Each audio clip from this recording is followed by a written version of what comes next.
Welcome to Not Milk Never Milk. Subscribe if you're lactose intolerant. You start with skin that's clean and hydrated.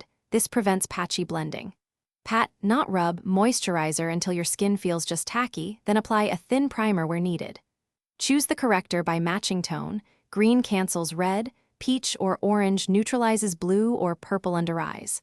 Once done, tap a tiny amount of product with a flat synthetic brush or fingertip. Less is more, you can build coverage. Make sure to work quickly on small areas so edges remain blendable.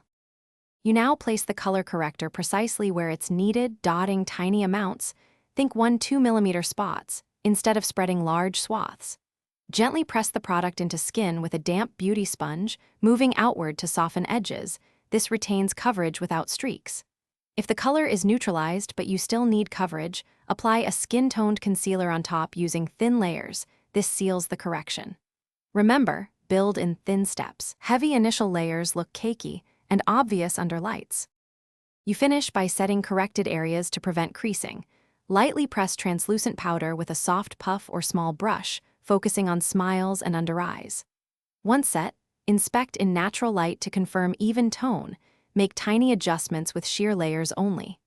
If product appears cakey or separated, dampen your sponge, gently press to lift the topmost layer, then reapply a very small amount of concealer and reset. Keep one troubleshooting tip in mind. Less product and more pressing beats heavy dragging. Thanks for watching. If this was helpful, leave a like and consider subscribing. See you next time.